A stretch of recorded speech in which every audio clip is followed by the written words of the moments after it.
Hello बच्चों, welcome to my academy.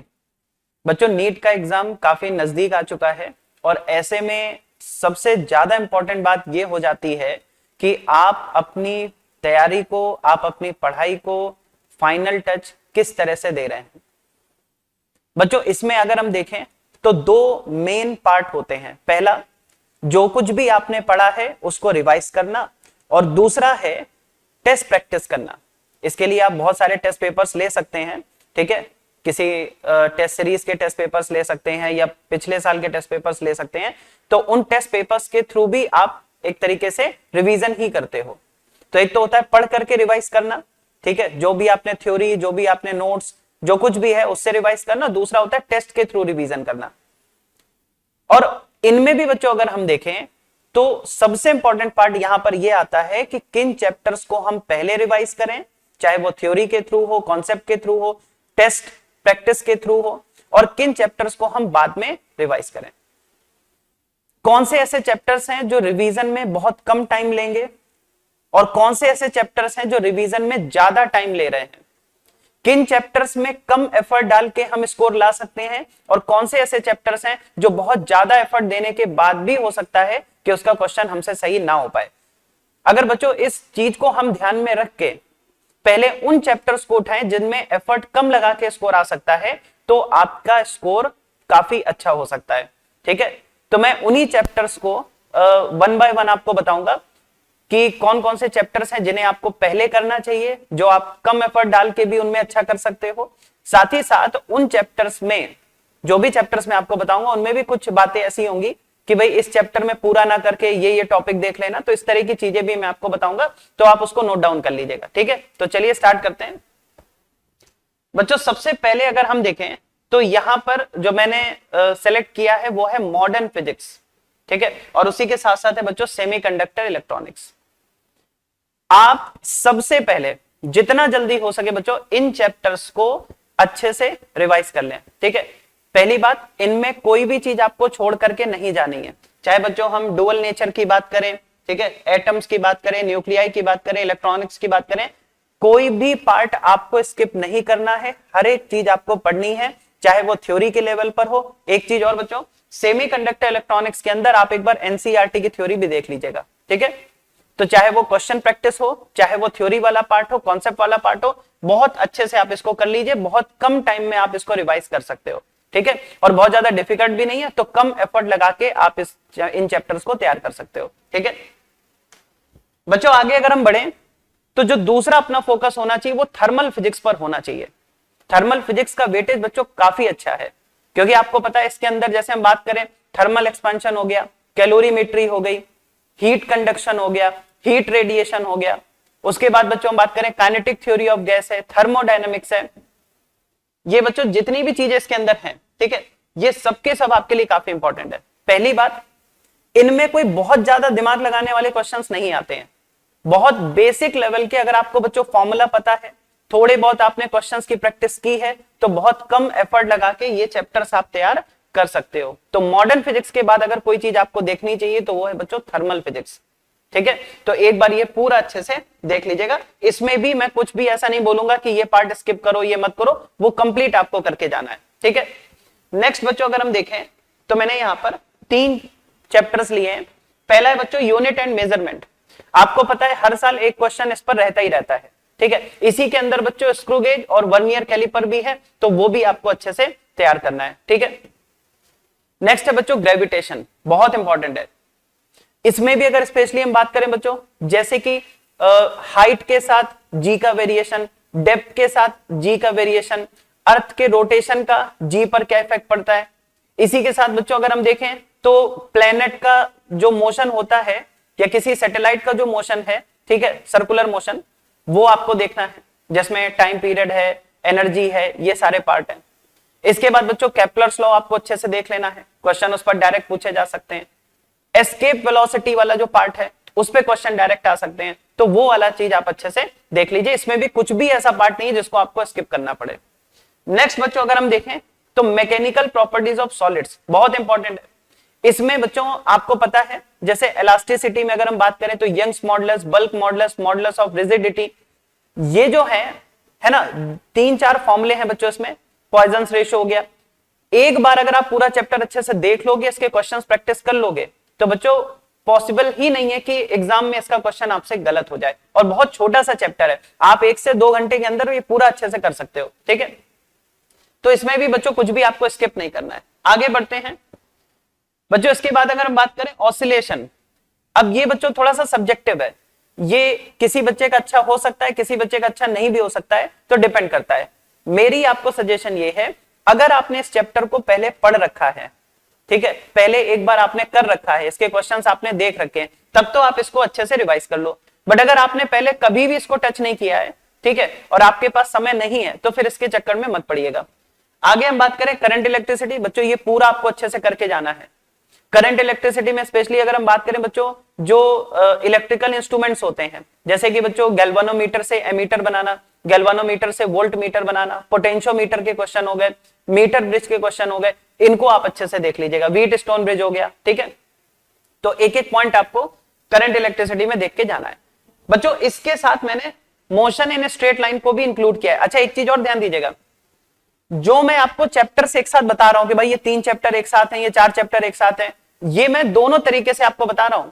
मतलब अगर आप रिवीजन के थ्रू, मतलब आप पढ़ करके रिवाइज कर रहे हैं, तो भी इनको एक साथ करिए। और अगर बच्चों आप टेस्ट के थ्रू भी कर रहे हो, तो मैंने मैकेनिक्स को एक साथ ना लेकर के मैकेनिक्स के एक एक चैप्टर को आपके 12th के किसी ना किसी चैप्टर के साथ इंक्लूड किया है, जिससे एक साथ मैकेनिक्स का बर्डन आप पे नहीं आएगा। जैसे मैंने बोला कि मोशन इन स्ट्रेट लाइन को आप करंट इलेक्ट्रिसिटी के साथ कवर कर सकते हो, ठीक है। मोशन इन स्ट्रेट लाइन, अब बच्चों वैसे तो बहुत वास्ट है, लेकिन आपको इसमें एक काम करना है, जितने भी क्वेश्चन अभी तक नीट, एआईपीएमटी और एम्स में पूछे गए हैं, बस उन्हीं के थ्रू आप रिवाइज करना।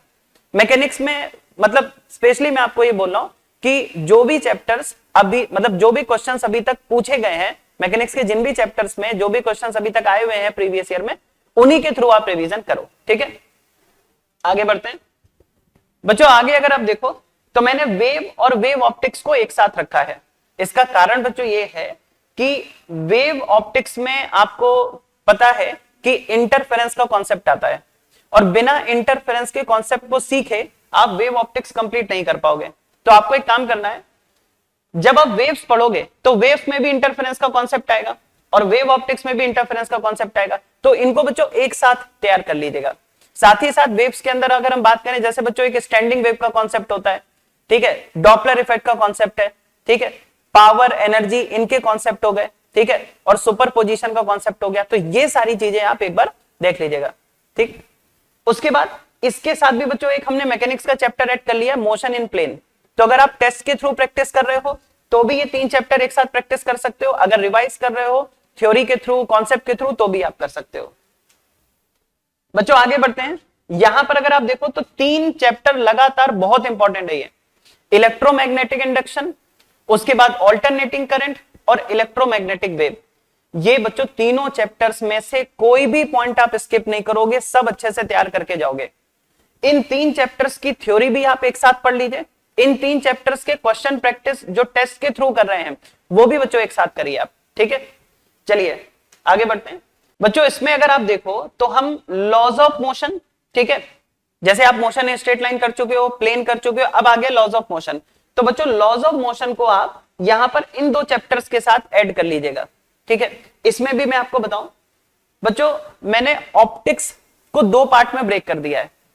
मतलब कि रे ऑप्टिक्स में से कुछ पार्ट मैंने यहां पर रख दिया है, उसमें से एक है बच्चों ऑप्टिकल इंस्ट्रूमेंट और दूसरा है प्रिज्म। अगर आप ऑप्टिकल इंस्ट्रूमेंट और प्रिज्म अलग से तैयार कर लेते हो तो ऑप्टिक्स का काफी बर्डन आपका कम हो जाएगा, ठीक है। दूसरा बच्चों इलेक्ट्रिक पोटेंशियल एंड कैपेसिटेंस, थोड़ा सा बल्की चैप्टर है ये। अगर आपने पहले इसको तैयार कर रखा है तो आप बहुत आसानी से इसको कर पाओगे, जिसमें कैपेसिटेंस के कॉम्बिनेशन के क्वेश्चंस हो गए, कैपेसिटेंस की जो डेफिनेशन है उस पर बेस्ड क्वेश्चन हो गए, ठीक है। अलग अलग तरह के कैपेसिटर्स की कैपेसिटेंस क्या होती है, तो इनमें भी कोशिश करो बच्चों जिस तरह के प्रीवियस ईयर क्वेश्चंस हैं बस उन्हीं पर रहते हुए आप चलिए आगे, ठीक है। बहुत ज्यादा इधर उधर डेविएट होने की जरूरत नहीं है और ना ही समय है। साथ ही साथ बच्चों लॉज ऑफ मोशन कर सकते हो, मैंने फिर से बोला मैकेनिक्स में बहुत इधर उधर भागने की जरूरत नहीं है, प्रीवियस ईयर क्वेश्चंस को ही फॉलो करना है। आगे बढ़ते हैं बच्चों, इलेक्ट्रिक चार्जेस एंड फील्ड्स, थोड़ा सा बड़ा चैप्टर है, ठीक है, इसीलिए हमने केवल 2 चैप्टर्स एक साथ रखे हैं। बच्चों रे ऑप्टिक्स में जैसे कि ऑप्टिकल इंस्ट्रूमेंट और प्रिज्म हम पहले ही कर चुके हैं, तो जो बचा हुआ पार्ट है रे ऑप्टिक्स का वो आप यहां पर इलेक्ट्रिक चार्जेस एंड फील्ड्स के साथ कर सकते हो। ठीक है, आगे बढ़ते हैं। इसके बाद अगर हम देखें बच्चों तो मैग्नेटिज्म के दो चैप्टर हैं, मूविंग चार्जेस एंड मैग्नेटिज्म, जिसमें आप करंट कैरिंग कंडक्टर और मूविंग चार्ज इन पर मैग्नेटिक इफेक्ट भी देखते हो, इनके मैग्नेटिक इफेक्ट भी ऑब्जर्व करते हो, है ना, जहां पर फोर्स और मैग्नेटिक फील्ड ये सारी चीजें हम देखते हैं। मैग्नेटिज्म एंड मैटर, ठीक है, तो ये दो चैप्टर बच्चों काफी इंपॉर्टेंट है और इनके साथ आप वर्क पावर एनर्जी कर सकते हो। वर्क पावर एनर्जी में ध्यान दीजिएगा, अगर आपको चैप्टर बड़ा लगे तो एक तो आप बच्चों पावर के क्वेश्चंस पर अच्छी प्रैक्टिस कर लीजिएगा, दूसरा अगर हम देखें तो बच्चों वर्टिकल सर्कुलर मोशन ये भी काफी इंपॉर्टेंट है, तो इसकी प्रैक्टिस भी थोड़ा सा ज्यादा कर लीजिएगा। ठीक है, नेक्स्ट बच्चों अगर हम बात करें तो अब इसमें क्या बच गया अपने पास, एक तो मैकेनिकल प्रॉपर्टीज ऑफ फ्लूइड्स। अगर आप देखो तो बच्चों ये कई सेगमेंट में डिवाइड है, जैसे कि एक तो बच्चों अपथ्रस्ट, बॉयंसी, इनके क्वेश्चंस पूछे जाते हैं, आर्किमिडीज प्रिंसिपल, पास्कल्स लॉ पर क्वेश्चन आते हैं। दूसरा अगर हम देखें तो बच्चों फ्लूइड फ्लो जब होता है तो बर्नौली इक्वेशन और इक्वेशन ऑफ कॉन्टिन्यूटी पर पूछे जाते हैं। तीसरा पार्ट अगर आप देखो तो विस्कोसिटी वाला पार्ट आ जाता है, स्टोक्स लॉ आ जाता है।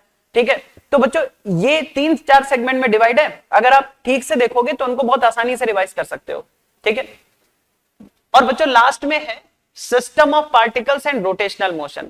मैं फिर से ये बोलूंगा, जो बच्चे इस चैप्टर को अभी तक अच्छे से पढ़ चुके हैं एक बार रिवाइज करना है वो तो कर लीजिए, और जिन्होंने एक भी बार इसके क्वेश्चंस नहीं देखे हैं, इस चैप्टर से बहुत ज्यादा डर लगता है, वो बच्चों एक काम कर सकते हैं, एक तो आप सेंटर ऑफ मास की थोड़ी सी प्रैक्टिस कर लीजिएगा, दूसरा मोमेंट ऑफ इनर्शिया फाइंड करने की थोड़ी प्रैक्टिस कर लीजिएगा।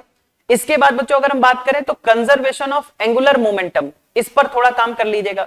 ठीक है, तो आपको एक एवरेज आइडिया लग जाएगा कि भाई किस तरह के क्वेश्चंस वहां पर पूछे जा सकते हैं। साथ ही साथ मैं फिर से लास्ट में भी यही बात बोलूंगा, बच्चों मैकेनिक्स के किसी भी चैप्टर को अगर आप रिवाइज कर रहे हो और आपको वो बल्कि लग रहा है, बहुत बड़ा लग रहा है, तो आप प्रीवियस ईयर क्वेश्चंस पर बेस्ड प्रैक्टिस ही करें, नहीं तो आपको पता ही नहीं चलेगा कितना टाइम आपका निकल जाएगा और प्रैक्टिस भी पूरी नहीं हो पाएगी, रिवीजन भी पूरा नहीं हो पाएगा। ठीक है, तो बच्चों जिस ऑर्डर में मैंने आपको बताया है, अगर आप उस ऑर्डर में चैप्टर्स को पढ़ करके रिवाइज करते हो, टेस्ट के थ्रू रिवाइज करते हो, और जिस कॉम्बिनेशन में बताया है वैसे अगर आप करते हो, तो आप बच्चों बहुत इफेक्टिवली बहुत कम टाइम में आप अपने रिवीजन को एक फाइनल टच दे पाओगे। ठीक है, तो एक बार इस चीज को जरा फॉलो करना स्टार्ट करिए। और एक बात जो मैं बार बार बोल रहा हूं आपसे, कि जो चैप्टर्स आपको बहुत बल्कि लग रहे हो, उनमें आपको लग रहा हो कि भाई ये अपने बस की नहीं है, ये कवर नहीं हो पाएगा, ठीक है, और फिर भी आप चाह रहे हो कि नहीं एक बार कुछ ना कुछ तो पढ़ के जाएं, तो आप बस प्रीवियस ईयर पर थोड़ा सा ध्यान दीजिएगा, प्रीवियस ईयर क्वेश्चंस के बेसिस पर ही अपनी तैयारी को आगे बढ़ाइएगा।